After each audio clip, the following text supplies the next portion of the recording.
Hello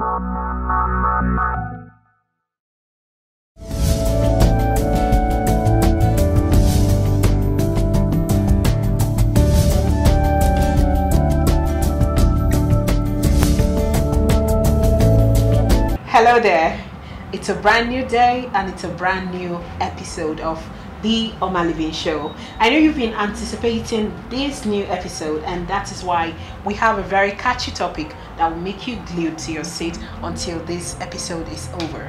What do we want to talk about? Fashion? No? Just take a wild guess. Today we are talking about religion. What is religion? Can religion save Nigeria? Has religion contributed to our development? Does it slow us back? Before I go on, we all know about the popular challenge that just passed by. Over the years, we've been having lots of challenge, mannequin challenge, bucket, ice block, or whatever challenge. And of recently, there was a challenge, the Hallelujah challenge. Hallelujah. It went viral and a lot of people keyed into it. I was online some days ago and I was just reading testimonies. Oh, God did it suddenly. God did it suddenly. God did this. And there seemed to be a lot of testimony attributed to the Hallelujah challenge. Some people think the nation is getting better because of the Hallelujah challenge. So before I go on this show, I would like to introduce a guest that would help me to dissect this topic, so it doesn't have to be my opinion alone. So I'll be right back after this break.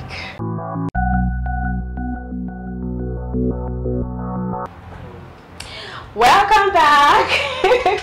Hallelujah. Hallelujah. The Hallelujah challenge thing, yeah? We all know about it. So we have our guest on the show today. Before the break, I was talking about religion. We all know that Nigerians are very religious people. This is one thing that affects every Nigerian. Middle class, high class, low class, we love religion. Like, we're even more Catholic than the Pope. The whites brought us religion, but we now do religion more than them. Okay, with me on the show today as a guest is the amiable and very intelligent Chiemeziem Anyadike. Chiemeziem Anyadike is an entrepreneur. He's in the financial and funding institution. He is a co-founder of Kia.co. On one of the episodes, I don't know if you remember, we had his partner on the show, and the reason why we bring them on this show is they are too full. We need to hear from them. We need to learn from them. So let's get to meet you, Mr. Chiemeziem. Thank you so much for having me, Oma. My name is Chiemeziem Anyadike. I'm the co-founder and chief operating officer of Kia.co, Nigeria's #1 online lending platform. Yay!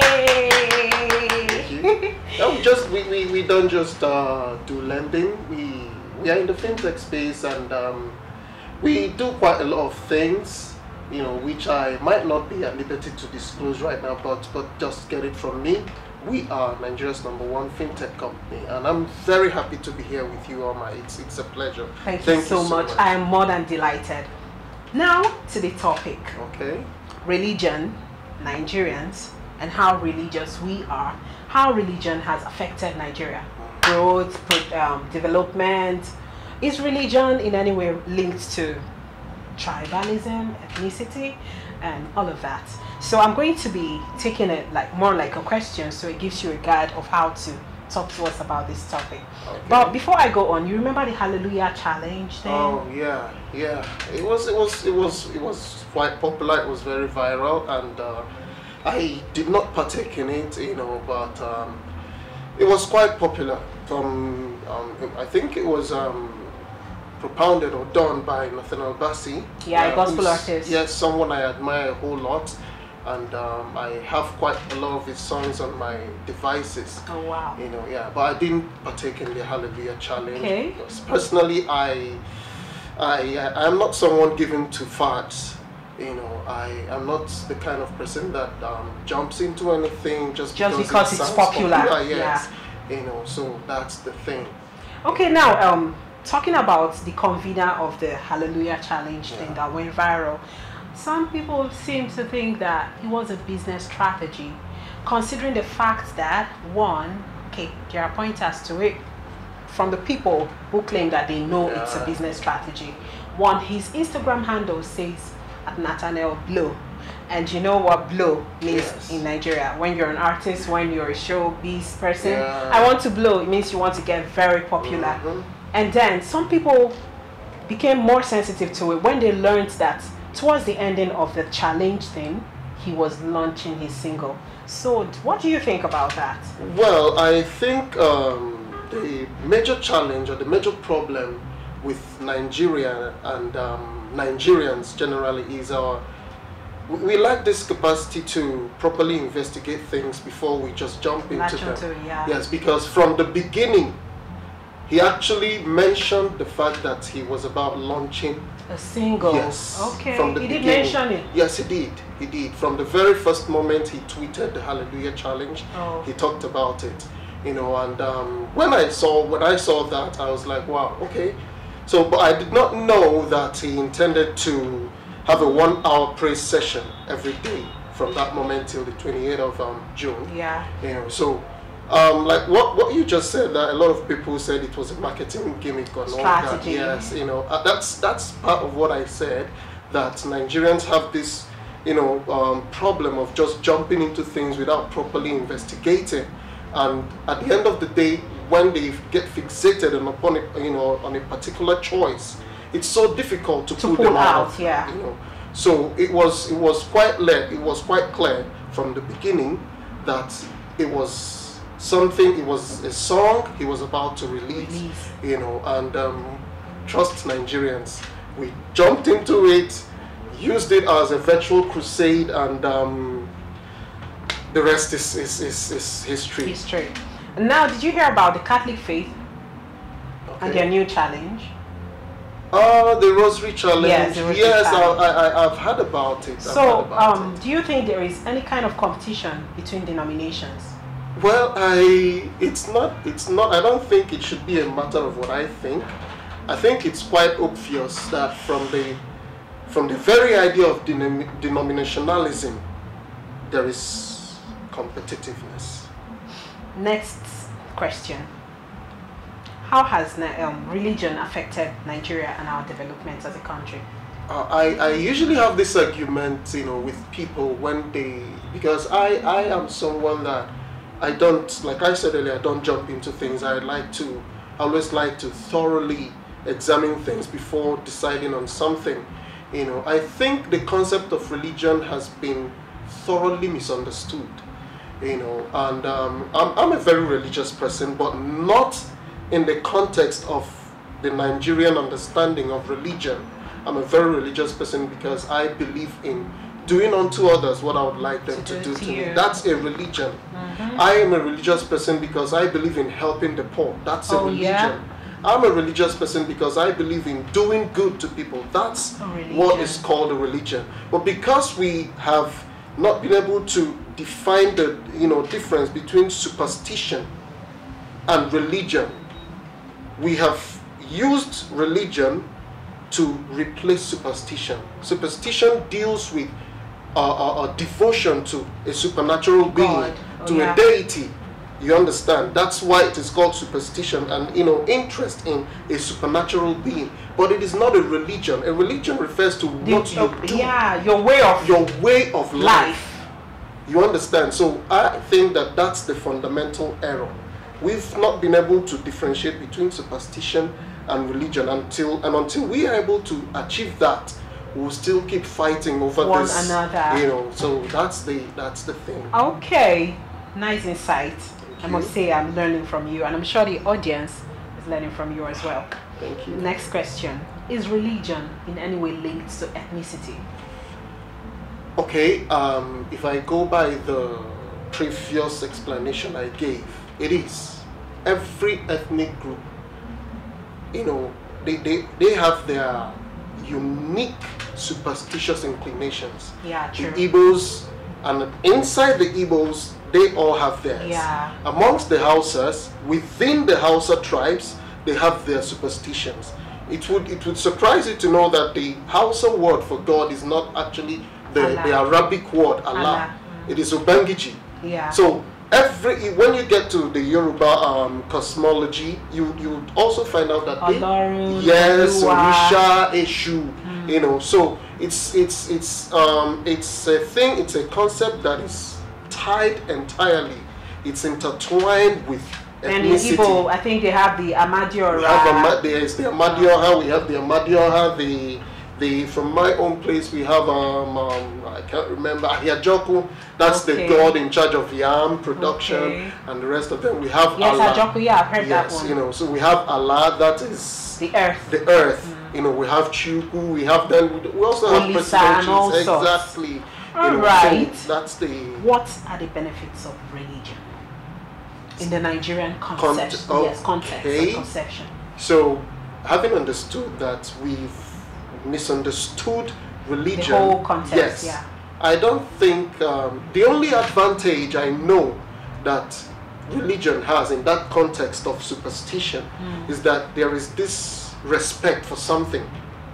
That's all. We all feel that, you know, there is something or somebody who's bigger than us, you. yes, that's watching us. So we somehow have this sense of accountability. Yes. That's the only advantage I think religion has. But so far, I think the disadvantages. There are so many disadvantages, because once something has been misused, before you extract any iota of advantage in it, you really have to be very, very observant. There are so many disadvantages. The way religious circles have been utilized to oppress people, to deceive people, to get finances from people, and all that. Exactly. So I think if you wish to outline or list the disadvantages in religion in the context of superstition, I think you cannot end the list. Okay. It's innumerable. All right. The Hallelujah Challenge, one of the aims or the things that were hoped to be achieved, in many words, meant national prosperity for Nigeria. We should all wake up, pray so that Nigeria would get developed. Do you think religion develops a country? Well, religion in itself develops a country. Superstition in itself ties down a people, as far as I'm concerned. Because looking at Nigeria, we are multi-ethnic. Yeah. You have your superstition, I have mine. How do we get to agree if we look at it from that context? Well, you can agree that it's good to be good. It's good to love people. It's good to charity love people. Is good. Yes. So you know? that, in that context, it helps the nation. Yes. But in the context of superstition, no.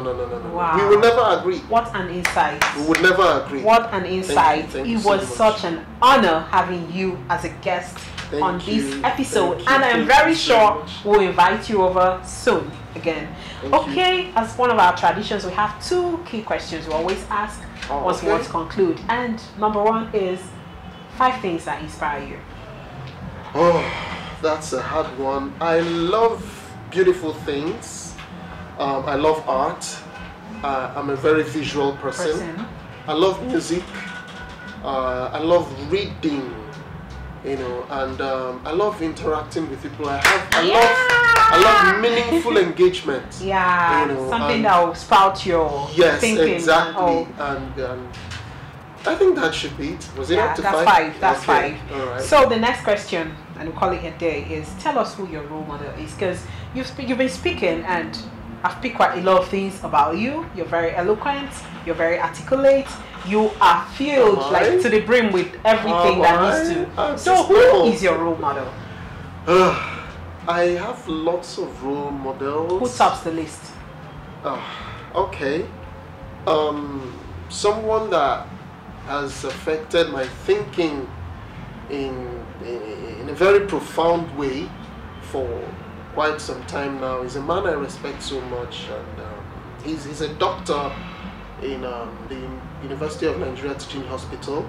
Okay. His name is Enugu. His name is Dr. Bankole Olushina. I appreciate him a lot. He's so intelligent and so well learned. He's deep. He inspires me to know at least something from everything, you know, and that's one of my major driving points. I strive to know to pick something, yes, yeah, out from of everything. everything.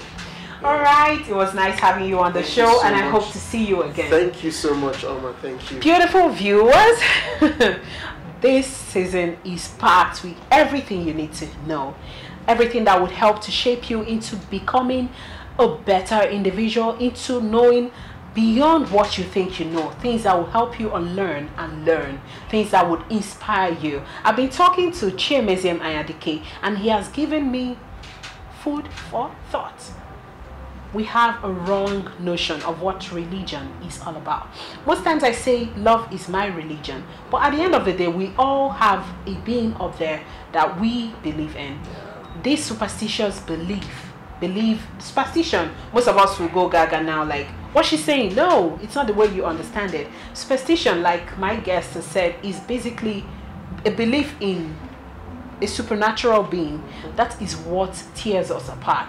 And the reason is not far-fetched. It's simply because we all come from different backgrounds, different ethnic groups, different tribes, and as such, the Igbos believe in this, the Hausas believe in this, the Yorubas believe in this, and even with the advent of the Islamic and the Christian faith, we still have various subdivisions. Take for instance, in the Christendom, you have the Catholics, you have Deeper Life, you have Anglican, you have Dominion City, you have Living Faith. And I was reading the other day on the internet, a girl, a destitute, a homeless 16-year-old, you know, didn't have a roof over her head, and she went to a Deeper Life Bible Church to seek, you know, she ran to the place for shelter, and the first question they asked her was, do you worship with us? And she said, no, I am Catholic. And they couldn't give her an accommodation. So you see the problem with religion, the way we understand it in this part of the world. But just imagine love being your religion. A Deeper Life member will accommodate an Anglican church member, and an Islamic person would accommodate a Christian, and we'll all be happy. So let's imbibe values as our religion and live whatever it is we believe in when dealing with our fellow human beings. It's been me on the show, and I urge you to stay inspired. I love you all. XOXO.